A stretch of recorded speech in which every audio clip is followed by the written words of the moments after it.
for you to review if you care to. Okay, so we're being recorded now, so don't say anything you don't want to be part of a record, I guess. So good afternoon, and this is our first Collaborate Ultra kind of meeting. What I'm going to do is share a screen with you. And I'm sharing an applications screen. And so what you'll be able to do is to see my application, and I'm going to be looking at a PowerPoint kind of thing. And so what we have here is a PowerPoint slide. And Jesse, if it turns out I'm talking about something that's not showing up, let me know. But what we have is this is Math 2-115, Discrete Mathematics at the College of DuPage, and this is our day one remote. Now the plan eventually is for us to meet in room 3H01 in the BIC Center. That actually was my plan, and I hope that in fact will become the plan from 1 to 2:15. But today we're meeting remotely, and so this is what we have. Now this is going to be is the outline of what I plan to cover. And I did, shout out to Jesse earlier, and we're going to lead off with Jesse Hayes Carver giving us a kind of a cameo appearance. He'll talk a little bit about the GSG that he's going to be doing for us and things like that. And then there's a bunch of things that I'm going to talk about. You'll notice that at the end there's a student Q&A kind of thing, and depending on how things play out, I might even poll you guys to see if you have questions, and you can either say no, I'm good, or you can ask questions and things like that. But you can always ask questions, so that is always there. I do have some things that I plan to talk about here, but I think what I'm going to do is I'm going to introduce Jesse Hayes Carver. I consider Jesse a friend, but Jesse also has been a student in the past. He was an extraordinary math student. He started in developmental math, and he became one of the best math students ever to go to the College of DuPage. After he graduated from the College of DuPage, he went off to Illinois State, and he finished a master's degree there. And one day Jesse will probably complete a doctorate. He is a very talented fellow. He's lived all over the world. He's fluent in Japanese, and he knows about martial arts in addition to knowing a lot about math. So we're really, and I've worked with Jesse quite a bit.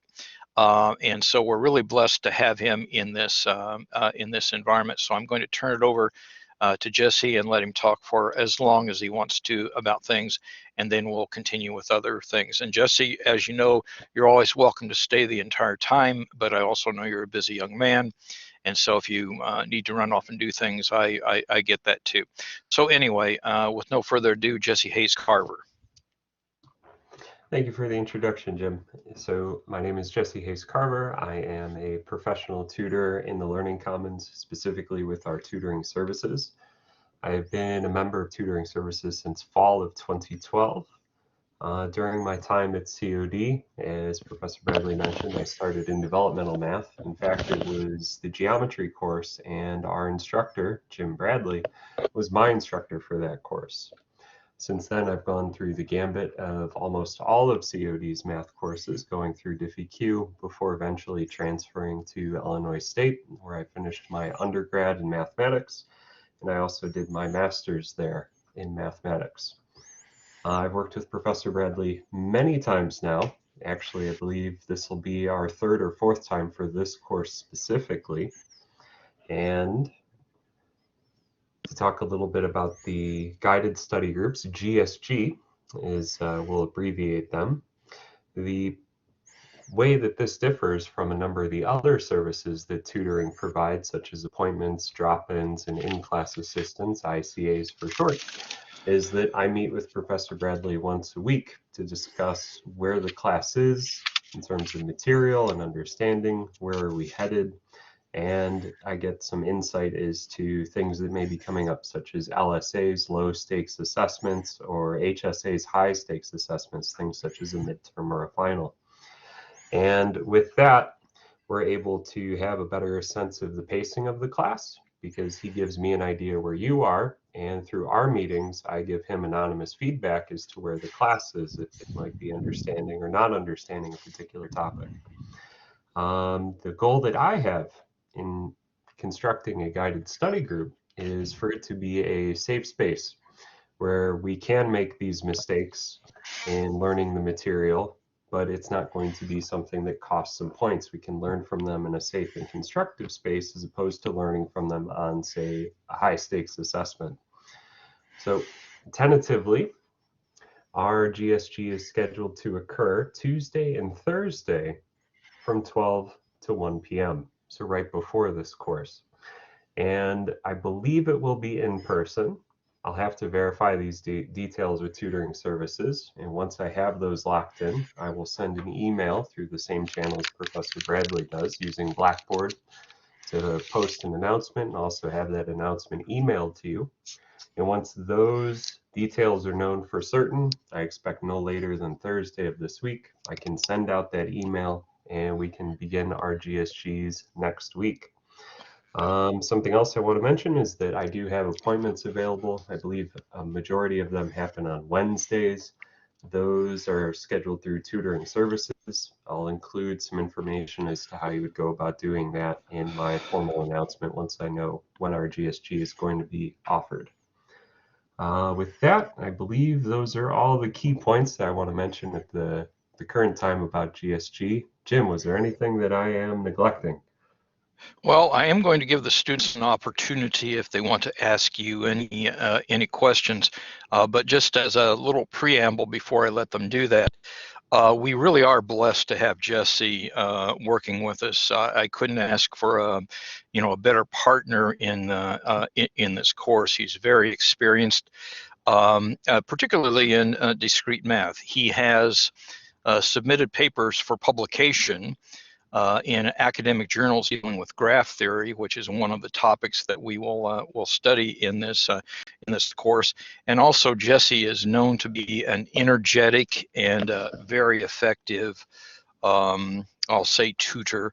But some students, and this is irreverent, but they sort of refer to him sometimes as the math Jesus because he made a major contribution in their salvation in some courses. So, a wonderful resource, and we're blessed to have him. Any questions that any of the students would like to ask of Jesse? And I think in my head, I will count to 10, Jesse, to give them an opportunity. And Jesse can probably see the comments thing. So if you want to ask questions in the comments, or if you want to just go off mic or on mic, I guess, and and sometimes there's confusion about what's on and off. I guess our president had something like that happen recently. But anyway, what we will do is I'm going to count to 10 in my head just to give opportunities for that. So I'm starting my counting right now. I think I'll just, this is just a simple question. What is the plan for today? Is it just what's listed on the outline? Yes, that is the plan. Okay, good to know. Do we need to be taking notes today? I think I am covering things that I think are useful for you to understand, okay? And I am doing different examples and things like that. That's up to you if you take notes or not, but I will try to make it worth your while. Okay. And so I think I will tell you, if I were a student in this class and I know what I know, I would take notes, but so anyway. Anything else for Jesse? Jesse, would you take notes on today? I would, in particular, some of the key syllabus elements, things like point distributions between LSAs, HSAs, some of the examples that Professor Bradley will be discussing, and also how that may be useful for our first LSA, which you see is the second to last bullet point on the PowerPoint slides. Okay, let's move on then, and I am just going to march through this. I have an analogy that I think about, and also I thought seriously about COVID things. And now this actually is going to be somewhat similar to some comments I might have made in one of the videos, but it's very true and it's worth repeating. Jesse and I have worked together a lot, and my analogy is that we are on an airplane and we're taking off today, and we've got someplace that we want to go, and that's the end of the course where you get credit for this course, and hopefully you get good grades, and even more hopefully than that, you learn a bunch of things. So Jesse and I are your flight crew. We're both experienced, and even though I am nominally the pilot and Jesse the co-pilot, he is certainly capable of, in fact, flying this plane himself. So you're flying with a very experienced flight crew. We know how to do this, but things are complicated because we have COVID skies. There's lightning. I think there will be turbulence probably that we encounter and things like that. We know how to do this though. So what I'm really saying is trust your flight crew, and sometimes I will send you an email and I'll even call it cockpit commentary because I will be talking about this kind of thing. When COVID started, I did some serious reflection, and I think I'm a little bit different teacher now than I was then. I mean, I'm more experienced, but I spent some time talking about what really matters to me. And the number one thing, my total number one thing, is the quality of the course that we offer. And so I want this to be a learning experience for you, a deep learning experience, and I want you to be able to never feel apologetic for taking discrete math at the College of DuPage. So the quality of the course is my number one thing. I also know that these are tense times, and I'm pretty much in control of the quality of the course. I can teach you a damn fine course, and my gosh, we have Jesse working with us too. But I do realize there's a lot of crap in my life, there's a lot of crap in your life, and so I do want to help students manage their anxieties. Now that is helping students manage their anxieties because some of you will have issues that I cannot help you with. That doesn't mean I don't care, that just means they'll be beyond my scope. So I can teach you a good course, but I will not have a cure for all of your anxieties necessarily. And then the last point is, I used to be a much harsher grader than I am now. Now it is important that you learn something, and if somebody says, oh, I never showed up or anything and I still got a good grade, well, that might not happen. But within a wholesome discipline, I do tend to render grades more gently than I did in the past. Okay, so that's that, and now we're moving on to the syllabus review. Now I am still sharing you. Let's see, sharing with you. I'm going to go to I thought the syllabus was down here, but it is apparently not. And so what I'm going to do is open up another browser. I'm going to go and we're going to march through the syllabus. Now this is going to be very quick because I did talk about this in a video and you've had an opportunity to read it. But in case there's questions, I do want to go over it because it will bear repeating. So I'm going to this, and if Jesse is still here, Jesse, make sure that you can see I'm going to Blackboard and I'm calling up discrete math. And I am going to go to the syllabus tab, and I'm just going to fire up the syllabus, and we should be looking at this. And Jesse, I don't know, are you still with us or no? Yes, and I can see the syllabus. All right, great. I'm not going to read this to you, but this is what you signed up for. It is discrete math. And the students who take discrete math tend to be either computer science people or math people. Those are the people who take this. And that's the course description. That's the official course description. And we have course objectives, and I plan to do all of these course objectives. You might want to note that these are action verbs. So I will expect you to be able to do things, and we'll do some examples of this. yet today. In the next hour or so, we'll begin our discussion here. And this is a topical outline. Now, and the topical outline is just topics that we do. And sometimes I've actually done more than this. For example, I've done things with encryption and things like that that goes beyond this. And, you know, so I am interested in this, this topic quite a bit. Now, what will happen is, for reasons that are known to me and based on the fact I've taught this course several times, I might do things in a little different order than our inner textbook, but that's okay. And in fact, I have made a command decision, and you just trust your pilot and co-pilot. We're going to talk about logic first. So we're going to be talking about propositional logic first. That's okay. Jesse and I will both keep you focused on where you need to be in the book and things like that. So anyway, that's the topical outline.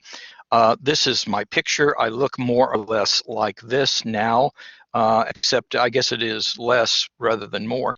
My hair is much longer, and I'm typically wearing a mask. But more or less, I still look like that. There's my email. That's actually my office phone, and I do share my cell phone with you, and you certainly can do the cell phone as well. And I do have an office, but actually much more than being in my office. In fact, right now I'm lecturing to you from the Learning Commons, SRC 2102. In fact, I had 3 former students earlier today stop by, and they knew not to look for me in my office. They knew to look for me here. So anyway, I do have office hours, and I've shared some of those things with you. I am face-to-face here if you want to come in and talk to me face-to-face, but I also throw up a Zoom, and I've communicated those Zoom things to you. Our goal is to meet here, but we're starting remotely. And today I will be watching the time. I know what time it is. It's 1:17 right now, and I won't be keeping you late. We'll adjourn more or less at this time. And my goal is to get back into the classroom as much as we can, but there we go. This is the textbook for the class.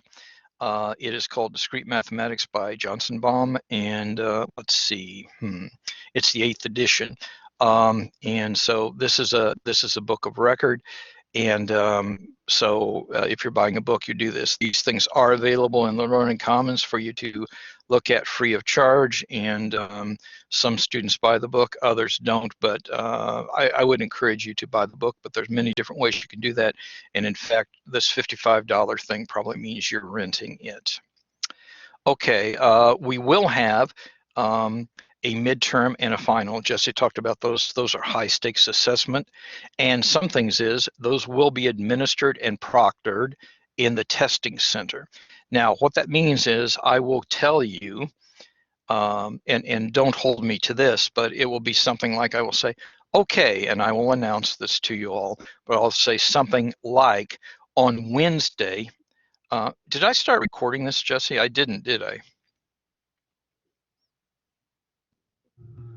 No, I think I did. I think I did start recording it. Yeah, good. Okay. So anyway, I will say, oh, it'll be available beginning on Wednesday, and you have to take it by close of testing center business on Monday or something like that. Now, this is actually good for you because, and it's good for me. It's good for you because you have some flexibility when you go to do it. And also, you are not going to say, oh, I have to finish this in an hour and 15 minutes. You could spend longer than that if you chose to. These will be high stakes assessments, though, so they'll really matter quite a bit, and you will be proctored in the testing center, but this is good for both of us because we don't waste class time. The learning happens there, and you have flexibility when you take it, and you have time. The midterm will happen more or less at midterm, and the final exam will happen near the end of the course, and I'll tell you more about that later. Given the flexibility, I really expect that everybody should be able to do this. I will do accommodations if they're required, but generally I expect you to take these high stakes assessments within the window that I give you.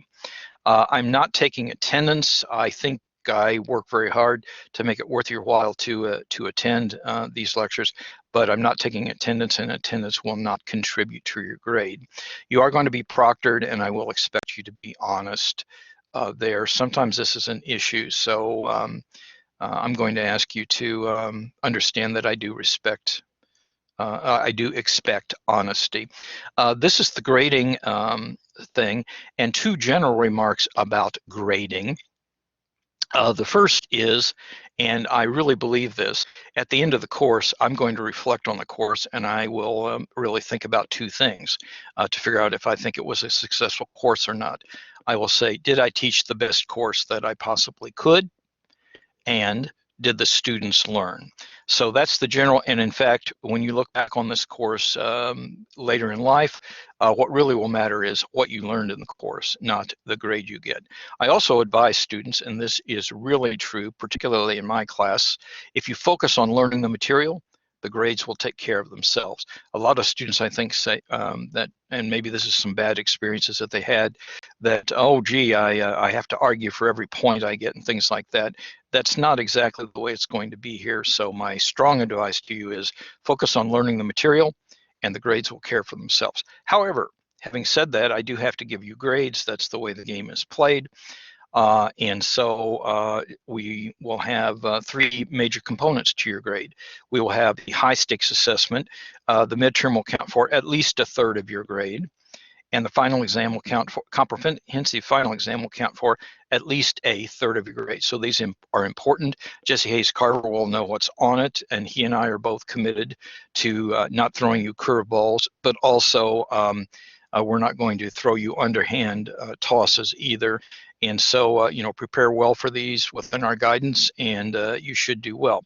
We also have low stakes assessments. Now, low stakes assessments also count for 1/3 of your grade, and these will be take-home protocols. And what that means is that, gee, if you go to the GSG and are struggling with one of these LSAs, it's just fine with me for Jesse to help you. Now, Jesse's not going to say, oh, here's the answer, turn this in, but Jesse will help you do this, and he'll do what's known in educational circles as scaffolding. So that is good.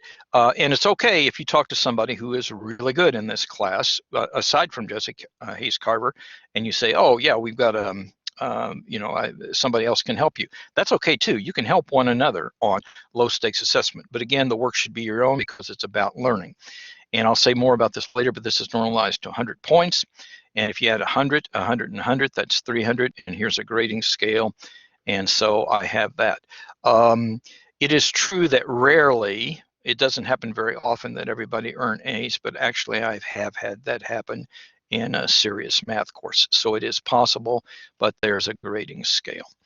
I'm not going to withdraw you from the course, and I rarely give incompletes. That doesn't mean it can't happen, but and you can talk to me about those things if you want to. I want this to be a good experience for you, so I plan to exercise significant integrity, be fair to people, that's equity, be honest. I respect all of you, and my responsibility is to deliver the best course I know how to do, and your responsibility is to step up to that and study. There is tons of academic support. We're blessed with Jesse Hayes Carver, but there's the Learning Commons is open 70 hours a week, and there's one-step access to that can happen through Blackboard. So there's a lot of help that you can get. This is the one-step access. And I'll probably make that into a hot link, although I haven't done that yet. And we do have Jesse Hayes Carver. That's actually a very big deal. That should be in big red letters. I am going to be teaming in the testing center, and that means that you will be taking your exams there. That's good for you, and it's good for me. And so that will be happening. There are a bunch of things that we have to be mindful of. Like right now, for example, I'm wearing a mask. Actually, there's no one within 500 feet of me right now, and so I took my mask off, but as soon as somebody comes into a distance, I put a mask back on. It's right here on my desk. And you guys are supposed to be documenting your vaccine status or having testing every week, and the college will follow the governor's orders on this, so make sure you are compliant with all that stuff. I am a very accommodating person, and so I do grant accommodations when students have them. Here's the calendar, and you might want to look at this because there's some dates here that talk about, some are administrative. The last day to withdraw but you also see that, oh, there's a spring break and things like that. So I leave that here for you for reference. And also the College Edu page dictates when the final exams must be done. We meet on Tuesdays and Thursdays beginning at 1 o'clock. That means this line is us, and that means our final exam should be completed, although you will have an opportunity to take it in the testing center earlier than that, but it should be completed by mid-afternoon on Thursday, May 19th. Okay, I'm finished with the syllabus review, but I'm going to pause for a count of 10 in case anybody wants to raise a question. And Jesse may be monitoring the comments if he's here. In fact, I think what I'm going to do is I'm going to stop sharing so I can see the comments as well. And now I am here, so I can see the comments, and so we are recording this. So I'm counting to 10 in case. And by the way, if you got a question, feel free to just go on mic and ask your question. So I'm counting to 10 in my head.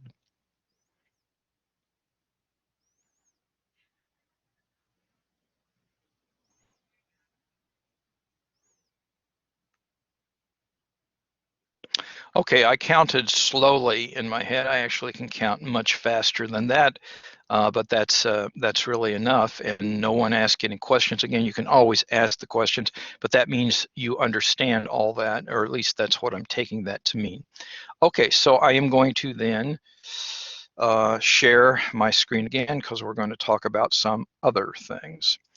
Okay, so I'm going back to sharing my screen. And I'm going back to the PowerPoint slide, and here is the quick tour of Blackboard. There's a whole bunch of administrative stuff that goes on in Blackboard that really doesn't matter.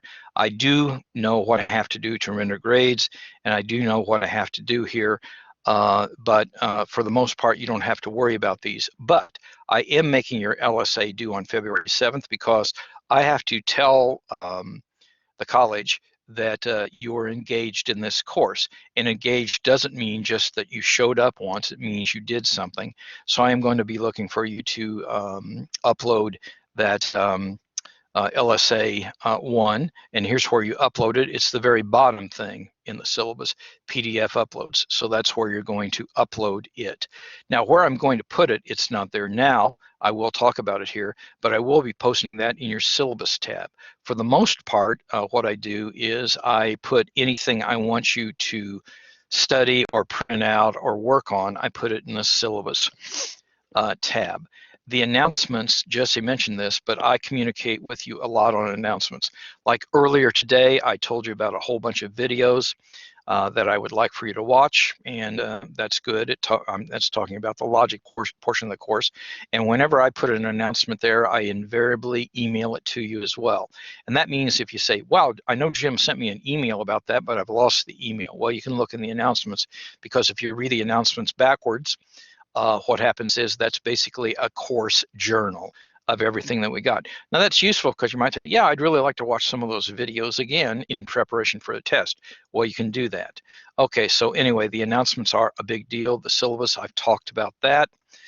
There is a grade book. You can send emails to your classmates if you want. That's all fine.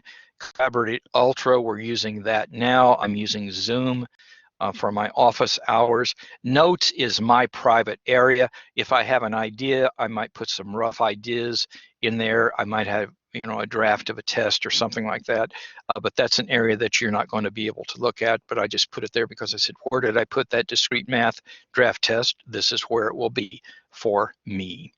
Okay, so that's my tour of Blackboard. Now you are, in my mind, responsible for video content. You're also responsible for lecture content. And the more exercises you do, the more you'll learn. There's a lot of exercises in the book. The only exercises that I'm going to grade are going to be the low stakes assessment, but you should do more. And I'm also, and this is directed maybe in a partial response to the student who asked, should they take notes today? I really work very hard not to repeat examples that are in your textbook or that I used in a video lecture. And again, I strive not to do that. So the examples I do today will be assuming you have looked at those video lectures. Now, if you say, oh my God, I haven't looked at them yet, that's okay. No one's going to beat you up for that, but they'll be better understood if you did, and I know I just posted them, so that's my bad. But what will happen is you want to look at them, but I will start doing some problems, and I will be sort of pretending that you know some of that stuff that's in that in those lectures. Okay. And with that in mind, I think what I'm going to do for the next 45 minutes is we're going to start talking about some things. Now, some of the things that I'm not going to write down here are written down and said in the video lectures that I'm thinking that you're going to watch. So what we're really going to do is here, we're just going to be talking a little bit about this. But in logic, what we do is we have things that are called statements.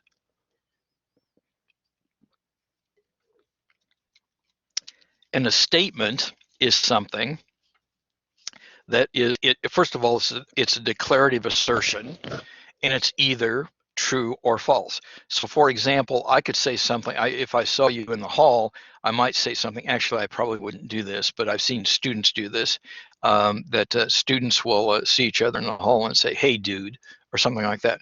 Well, hey dude is not a, I mean, that's declaring something, that's sort of a greeting, but it's not true or false, it's just, something like that. But we will be talking about statements, and a statement is either true or false. In fact, we call that a proposition. So here's a little bit of a calculus that we're talking about this, and this is introducing some notation. This notation is introduced in your book and also in the videos, but I thought this would be a good place to start.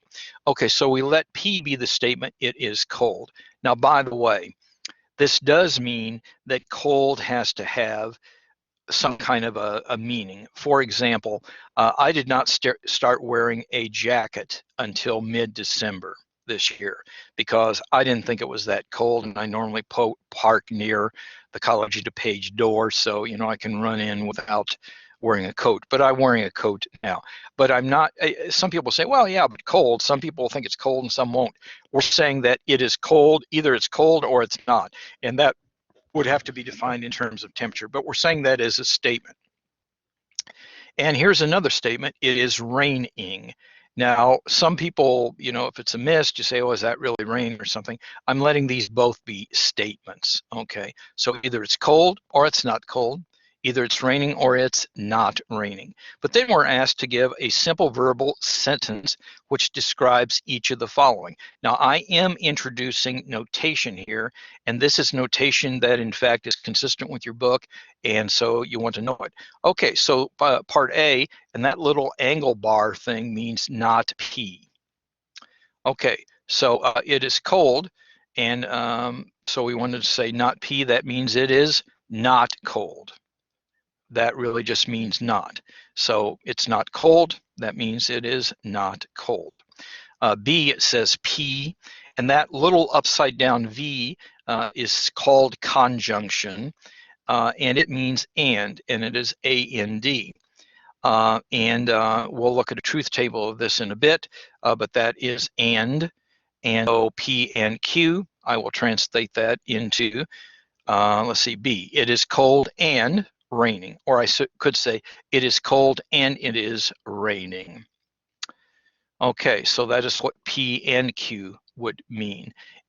Here in part C, and again, we'll do a truth table of this in a minute, but this says P or Q, and that right side up V means or, and that stands for, and that the term that's used for that is the disjunction, and P or Q is what this means. Now sometimes there can be differences, but this is considered an inclusive or, and we'll talk about the truth table of this. You should be memorizing the truth tables of this the same way you memorize your multiplication tables and things like this. And then we go to D, and this is Q or I didn't do this, I'm sorry, P or Q. That is, it is cold or it is raining. That's the exam. That's that. And last but not least is D. This is Q or not P. Now there is an order of operations that happens here too, and we'll talk some about the order of operations. I'm pretty sure in the video I talked about the order of operations, but what happens is you negate the P before you do the disjunction. And it's kind of like you would do multiply by a minus sign before you did an addition or something like that. So this one, if you're doing the translation, you would say it is raining or it is not cold. I'm only going to count to a beat of 5, but if anybody has questions on this, you should go on mic and ask.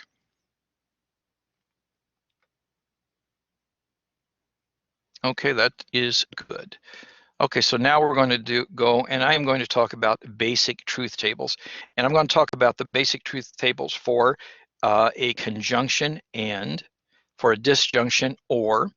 I'm also going to talk about, this is called a conditional. It is if and then.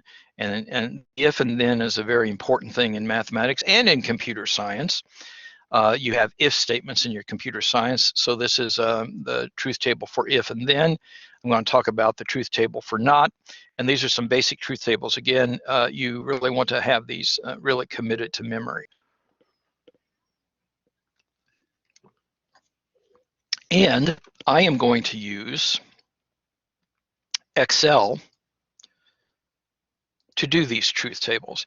Now, the reason I'm doing Excel is I'm not really using the computational capabilities of Excel a whole lot, although I could be doing that. I'm using Excel because when I do this, the lines will be good and my handwriting won't be crappy and stuff like that.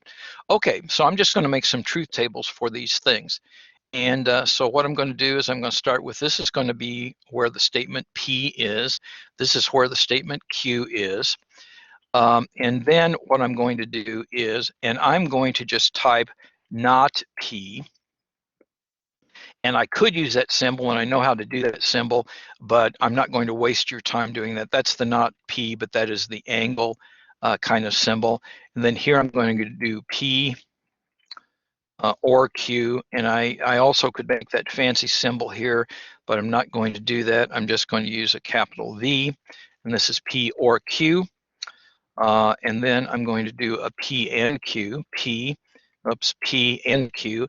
And again, I have fancy symbols, but I'm just going to use the caret on the 6. This is P and Q. And then I'm going to talk about if then. And if then is like this, but this is what the symbol we usually use, and this is the one I talk about in the videos. This is P. And then this is an arrow. That's not the arrow I want, and I'm kind of fabricating this out of whole cloth, but that's what I get. And so now I have the truth tables that I will be doing. So these are truth values, and I'm going to just center this because it's I want to, I guess. And I will italicize those, and I'll put lines under them. Okay, now a lot of times we will put T's and F's here, but equally well we could put zeros and ones because of computer science. And I think on the videos I use T and F, and that's fine. We can use T's and F's, but here I'm really just going to do trues and false, and a 1 is going to be a true, like in computer science or electrical engineering, that represents a high voltage level, and a 0 represents a low voltage level. Now, I want to build this truth table that allows me to look at all of the possibilities. And you have to think a little bit about that. So here, I'm going to say that, well, and so I'm really doing it that way. And then for Q, there are different possibilities. And you see these are independent statements, one with each other. And so here I'm going to do 1, 0, 1, 0. And you see what I've really done is I have all the possibilities that you see. There's 2 states of nature for P, there's 2 states of nature for Q. They're independent, so there's 2 states, 2 times 2 is 4. And now I have, those are the truth values that I'm going to be doing these calculations. Now, not P is always going to have the opposite truth value of P, and so we get that, and that's what will happen there. And I guess I need to, let's see, I don't want those to be underlined though, so I screwed that up. But anyway, that's what we have for not P. Now P or Q, and this is and inclusive, not exclusive. That means we can do both. For example, if I told my daughter Beth, Beth, I will either take you bowling or I will buy you some pizza. Well, she would be delighted, and I would not be a liar if I took her bowling and bought pizza as well. So both can happen. So you see, this is the truth values that we get for this. This is going to be 1, not 2, Jim. Hold on, I'm fixing it. 1, 1, 1, and 0. Okay, so another way to say this is a disjunction, or the or that's defined this way. The only time this is false is when they're both false. Okay, and so that's what we have with this. Now the conjunction is different. It is A and B, and if I tell Beth, oh, I'm going to take you bowling and buy you a pizza, if I only do one of those, she would consider me a bad father and a liar as well. And so what happens here is this is a different set of truth values, and the only time a conjunction is true is when both of the component statements are true. Okay, so that's what we have for that, and then we go to the if P then Q. Now the if P then Q bothers some people a little bit, and so we're going to go through and we're going to talk about this. But I am going to talk about this in the context. And Jesse, are you still here with us? Yes. Good. Okay, I'm going to let you play then. I mean, since you're hanging around. So Jesse's going to play. I'm going to pose a question to Jesse. Okay, and I'm going to pose the little story about Beth. So what I'm doing with Beth is I'm talking to my daughter Beth, and I will say, hey Beth, if it rains on Saturday, I will take you to a movie. Okay, so here, Jesse, it rains on Saturday, and I take Beth to the movie. Did I tell the truth? Yes. So that's a 1. That's good. Okay, if it rains on Saturday and I don't take Beth to the movie, did I tell the truth or lie? Lie. Thank you. Okay, there we go. Now, and this is the thing that,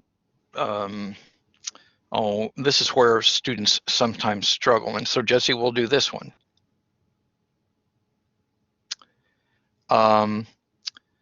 It does not rain on Saturday, but I take Beth to the movie. Did I lie or not? Did not lie. That's right, because it the P was false. Okay, and Jesse, if it, I'm even forgetting my story. Okay, so it doesn't rain and I don't take Beth to the movie. Did I lie? You did not lie. Okay, there we go. Now, some people call this, in fact, I guess everybody calls it, some people call it a vacuous assumption. And I got to tell you, this actually is the prime reason that I do logic first instead of set theory. Because if the if part is false, it's true. The only time an if-then statement is false is when you have a true, this is sometimes called the hypothesis, sometimes called the antecedent, and a false conclusion. That's the only time this is false. Now I think what I'm going to do is I'm going to copy this. We'll see how this works.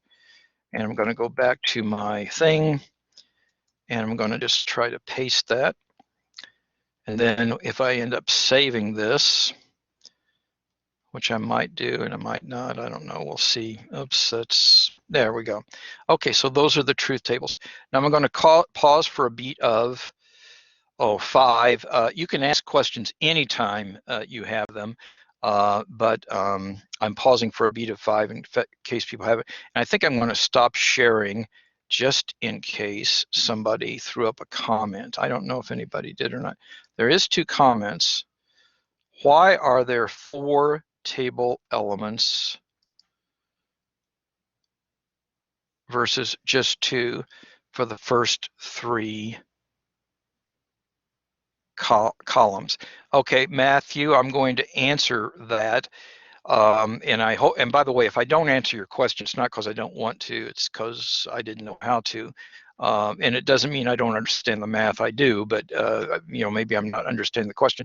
Here's why there are 4 table elements, and I think I'm going to go back to, and that means I'm going to show you that again. So I'm sharing you my application screen, and we're going there. The reason there's 4 though, Matthew, the short answer is there have to be 4 rows here because P could either be true or false, and independent of that, Q could either be true or false. So there's 2 states of nature here times 2 states of nature here, so there has to be 4 rows.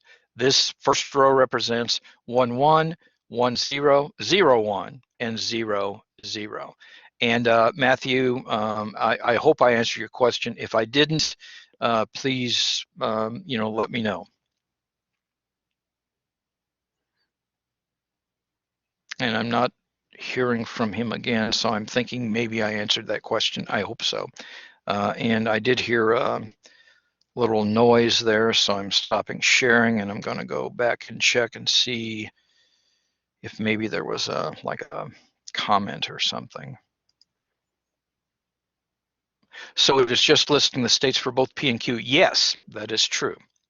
Exactly. And that's saying that we say maybe even in a better way.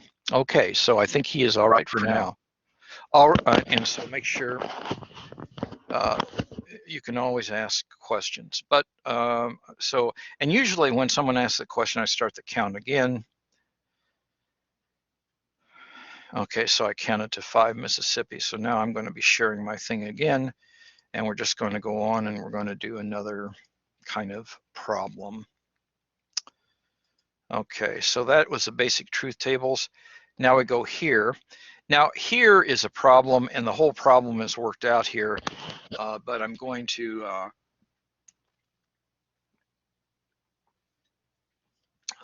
read it. And the order of operations does come into this. Okay, so what this says is show that the propositions negation P and Q and negation P or negation Q are logically equivalent. Now, in the videos, I define what logically equivalent means, and in your textbook, they define that means, but that really means for every one of those assignments of truth values for P and Q, that these have the same truth column. That means that they're logically equivalent. And sometimes logical equivalence is shown by these 3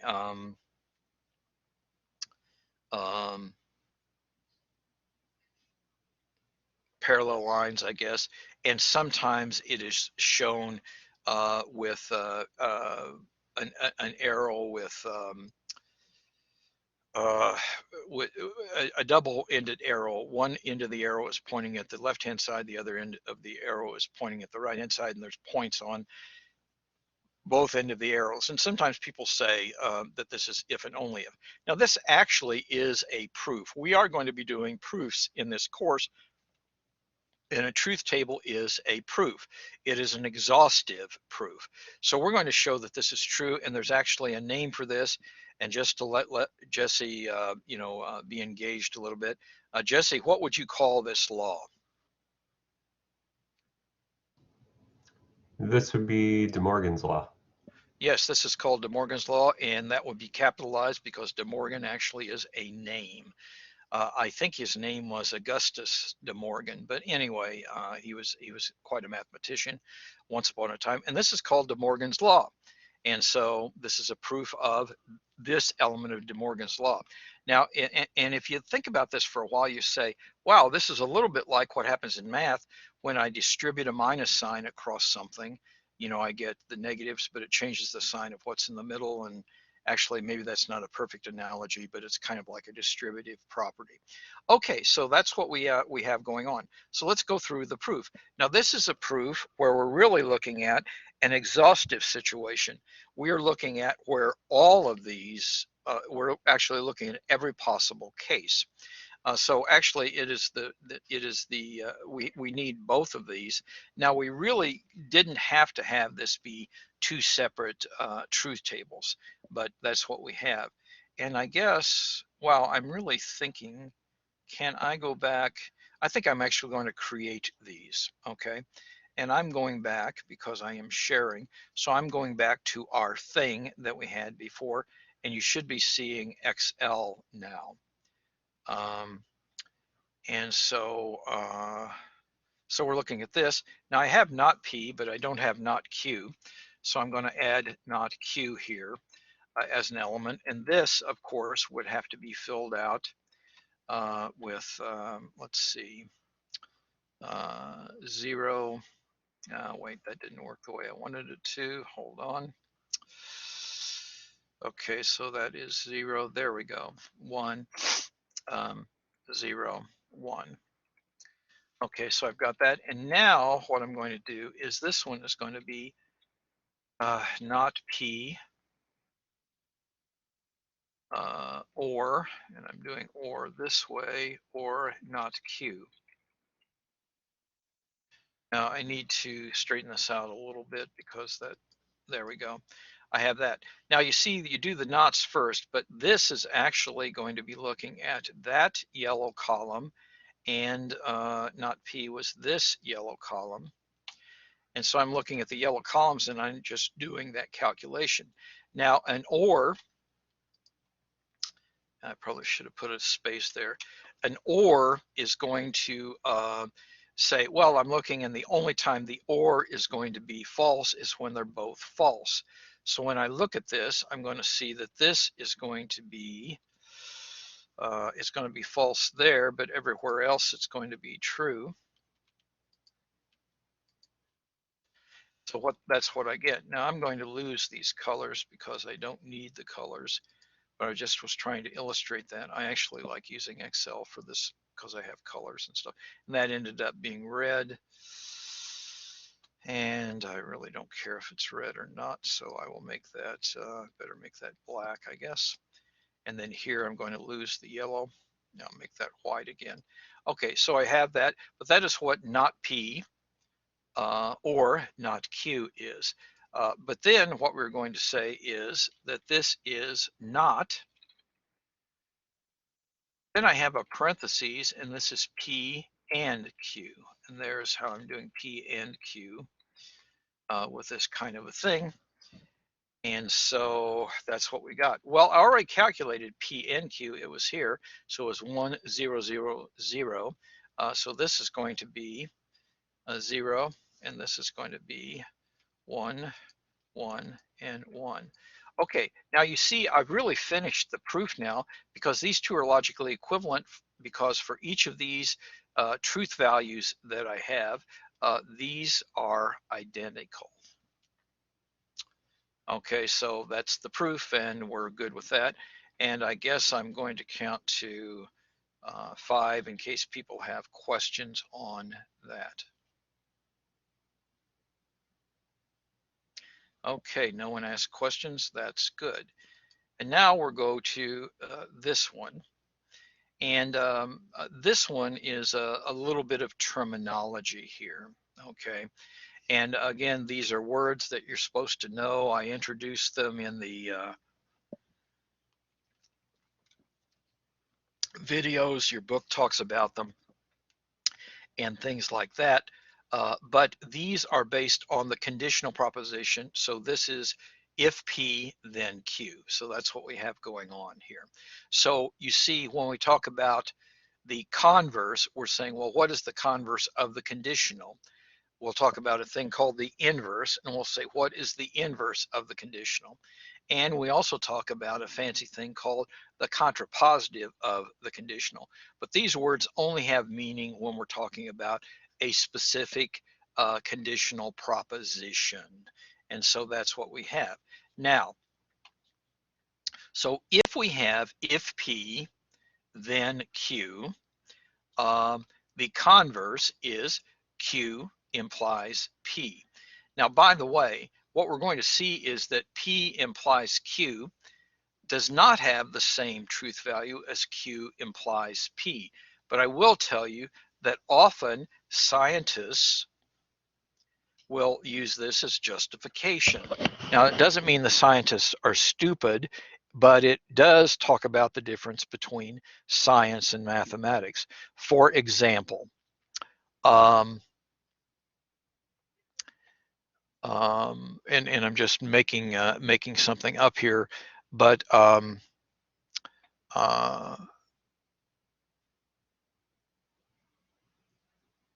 Galileo, or let me just talk about Einstein. Einstein came up with a whole bunch of theoretical things, but we really, and he said, for example, he said E equals mc squared, and he also said that light bends, gravity will bend light. And for a long time, people had no way of testing that, and they just said, well, Einstein's a pretty smart guy, so maybe it's true. Okay, well, here's what here's what people have done, and these were very elaborate experiments with a lot of instrumentation and things like that. So they said, well, if Einstein's theory about light bending with gravity is true, then we would observe a certain thing when there's a total eclipse of the sun. So that's the if then. Well, what happened is they set up an elaborate measurement device and they said, oh, we observed what would have been the consequence if Einstein was right. Did that mean Einstein was right? And what you're going to see is mathematically, no. But people would say, but if Einstein were wrong, it wouldn't have been that way. And this is kind of a subtle point, but we'll talk about that. So anyway, this is the converse. So if I'm talking about P, if P then Q, the converse is if Q then P. The inverse is called, so the inverse of if P then Q is called negation P, implies negation Q, or if not P then not Q. And the contrapositive of if P then Q is if not Q then not P. Now here's some truth tables, and I would encourage you to go through and actually make sure you understand these truth tables. But look what happens with the conditional. There is, and again, we're not using zeros and one here. We're using T's and F's, but it's all the same thing. So here you say, okay, so the if P then Q for this set of truth values was T, F, T, T. But the converse was T, T, F, T. And if you look at those two columns, you say, damn, they're not the same. That means that if P then Q is not mathematically, logically equivalent to if Q then P. And you really want to watch out for this, because a lot of times scientists use this, and the scientists know what they're talking about, but also they're not claiming that they proved it. They just are claiming that they didn't prove it. And that's kind of like, not if you find someone not guilty in a trial, that doesn't mean you found them innocent. And you might need to think about that a little bit. The inverse also is not logically equivalent to the statement, but you see that the converse is logically equivalent to the inverse. But you see that the contrapositive, TFTT, is logically equivalent to the conditional, TFTT. And in fact, sometimes what people will do in mathematical circles, and in fact in this very course, we will do proofs sometimes, proof by contraposition, or this is a proof by contradiction. So this is, again, some of the stuff that's in the video, but I think it is worth emphasizing. Jesse, anything you want to add to that? Nothing at the moment, other than that is of many of the proof techniques that we'll discuss later, that is certainly one of the most useful ones. And in fact, I think, and I could be wrong, but I think Jesse gave a lecture about the paper he submitted, and I think he actually used that that technique in his proof. And it doesn't matter if he did or not, but I think he actually did. Okay, Yes, so yeah, the that main is argument was proof by contradiction. okay. So great. So there, there we go. Okay, so that is good. I'm going to count to 5 in case somebody wants to ask a question. Okay, that's good. Let's continue moving on. Now, this is something a little different, okay?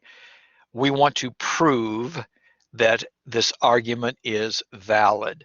And I am watching our time carefully, and we will do this. And I think what I'm going to do is, in fact, I know what I'm going to do is I'm going to do this with Excel. But before I do this, I want to tell you, pay serious attention to this because I'm moving ahead. LSAs are learning opportunities, but here is LSA 1, which is due February the 7th or before. Now we're going to meet again a couple times before February the 7th, so you do have time, but notice what this LSA 1 is about. You're to determine the validity of 2 of these arguments, and within the context of these examples, discuss the distinction between validity and truth. And so what really is going to happen is I am asking you to do this. You're going to be turning it in, and it will be for points, although it is a low stakes assessment. Okay, so anyway, I'm going to, and I do know what time it is, but we're going to go through and we're going to do this. Now, this is an argument, and this is if P, then not Q. And then the second statement is if R, then Q. And the third statement is R. And this thing here is a little bit of notation. And this is one way I could do the notation. So it says, so these first 3 things are antecedents or hypotheses. And then the last thing is a conclusion. And so that is therefore not P. Okay. So what we're going to do is we're going to do a truth table to test that this is a valid argument. Okay. All right, and the first thing I'm going to do is, let's see, I'm going to stop sharing this just for a moment, and I am going to share a blank whiteboard with you. And I'm going to show you another way that we might write this. And again, you'll see why I was using Excel, because I look like a 3rd grader when I start writing. Actually, I look like a 1st grader. Okay, but this is not P, if P, not Q. This is if R, then Q. And the third thing, and this is the way we prove theorems, is this is R. And a lot of times you could write it the way it was written there, but a lot of times you'll write it, and this is called a syllogism written this way. You make a little thing like that, and that stands for therefore. And again, we talk about this in the videos and in your book, but this is not P. So what you're really saying is this is like a theorem. So if this is true, and this is true, and this is true, are we forced to conclude that not P is true? Now, if we are, that means the theorem is true. Otherwise, so it's valid if all of these being true means that this is true. And it is invalid if all these things can be true, but this can be not true. Okay, so now I'm going to go and I'm going to build a truth table dealing with this. And so I am now going to, did I ever share that whiteboard? Maybe I didn't even share the whiteboard. Yes, I can see the whiteboard. Okay, cool. Thank you, Jesse. Okay, now I'm going to go back and I'm going to do Excel just so it looks good. Okay, so we're going to be sharing, and I'm going to go a little quick on this, but I think it's all right. And here's Excel, and actually I'm going to open a completely different, well, let's see. Yeah, I'm going to open a completely different Excel, And the reason I'm doing that is that things are different now because I have 3 truth statements. And so in Matthew, this is going back to the comment that you made earlier. So now I'm going to have P, Q, and R. And if I have P, Q, and R, those are all independent. So there's 2 states of nature for P, there's 2 states of nature for Q, and there's 2 states of nature for R. And so that means that I'm going to have 2 times 2 times 2, or 8 possibilities. So this is P, Q, and R. And I'm hoping you're able to see what I'm going to be doing. And I'm doing this rapidly, but this is actually a good way to do it. So I'm going to do 1, 2, 3, 4. Then here I'm going to double up. I'm going to do 1, 1, 0, 0, 1, 1. I'm going to do 0, 0. And then on the third one, I'm going to just alternate, and this is going to be 1, 0, 1, 0, 1, 0, 1, 0, and that's it. And those are all 8 possibilities. And Matthew, that goes back to the discussion you and I had there, but I hope that makes sense to you. Okay, now I do need to have some things here, so I need to have not in order to prove this. I need to have not, let's see, I do need to have not P. So I have a not P. I need to have a not Q. These will be easy to figure out. I have an R.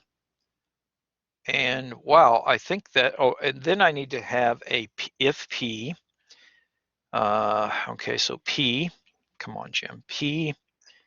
And then I will do this and this. So it's if P, and then this is going to be not Q. Okay, and then the next one is going to be, this is if R.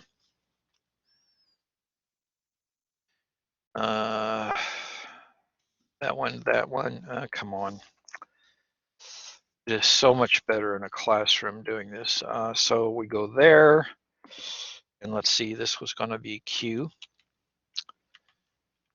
Okay, and then I've already got R, and so I've already got, this is all I need in order to do my proof. Okay, very good. So I'm going to try to see, is this a valid argument or not?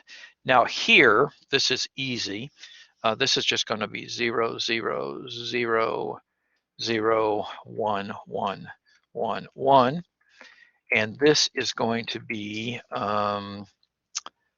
let's see, so we're going to go 0, 0, 1, 1, 0, 0, and 1, 1. And now I'm doing if P, which is going to be, this is my if part. And I'll just make that yellow so we're looking at it. And I will make this green. That is my then part. And I was going to make that green. So there we go. Okay, now I know that if the if part is false, it's going to be true. So I know that this is, all of these are true.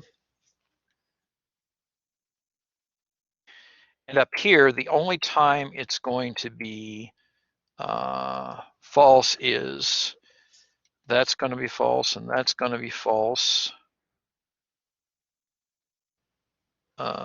This is going to be true. And that's going to be true. Okay, and I'm going to lose the coloring. I just was doing that so you could see what I was doing. Okay, so I lose that, and I lose this. Okay, so that is that's good so far. And then the last thing that I'm going to do is I need to do R, which is this one. And I'll do a yellow there. And Q was this one, which is the green. So those are in a little bit different order, but that's okay. Okay, so anytime I have R being false, I know this is true. So I know that this is true, this is true, this is true. and this one is true. I know that for sure. And then the only time it is false is when I have a true going a false. So this is true. That's true. This one is false. This is true. If true, then true. That's good. And here it's if true, then false. So that is what we've got going on. Okay, so we've got that, and I'm going to lose these colors again because I really don't need the colors. I just was trying to help us understand what was going on. But now you see what we're going to do is we're going to assume that everything that is above the line, all our antecedents, all our hypotheses are true. So I'm going to be crossing out places where they're false. So you see, my first one was if P, then not Q. So if P, then not Q. So I get to cancel out any place where this is false, and I'm just going to let's see, what do I want to do? I will do red. I will just cancel that out with red. So that's not there anymore because that's a place where this was false. I'm going to force this to be true. Okay, so here is another place that I'm going to cancel out. And those are the only places I cancel out from that hypothesis. But then I cancel out any place where if R, then Q. So I need to find if R, then Q, and I'm canceling out any place where these are false. Now I'm going to use a different color for this, just for the hell of it. I don't know what color this is. This actually might not be a very different color, but anyway. So how come that didn't, come on, Jim, what did I was trying to do this. There, okay. So that gets canceled out because that's false. And down here, this is also canceled out because it is false. Okay, so now I have to look at, and I have to say, I want to cancel out every place where R is false. Okay, so that means that I should do another color. I am watching my time. We're still okay.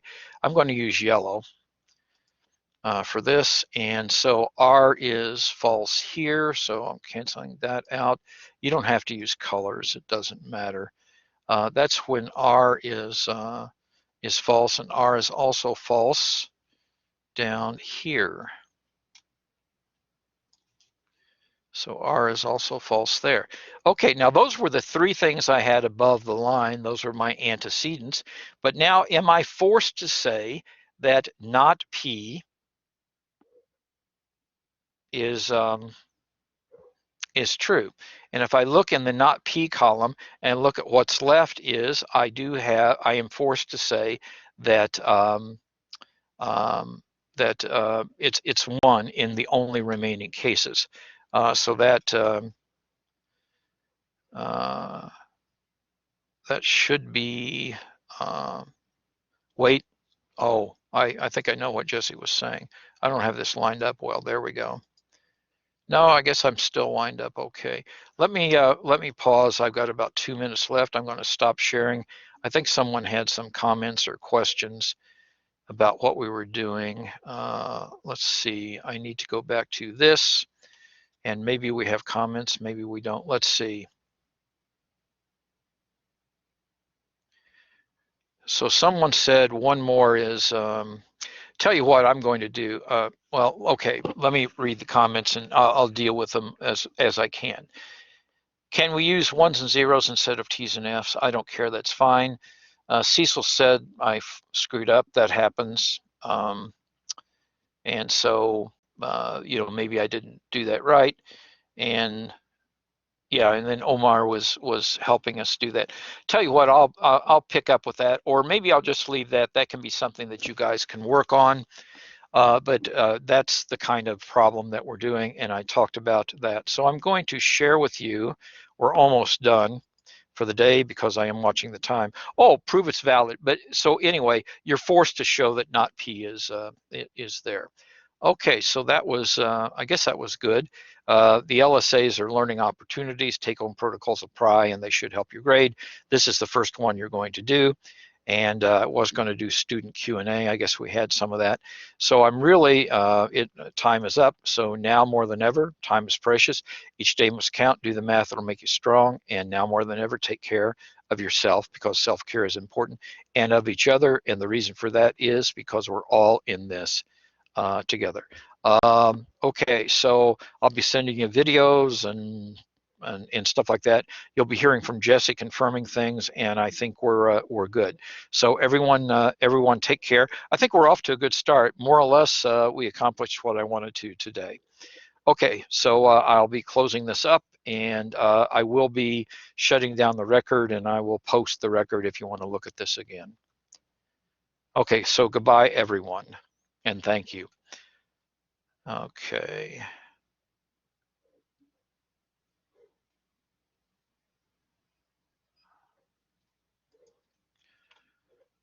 So I need to stop recording.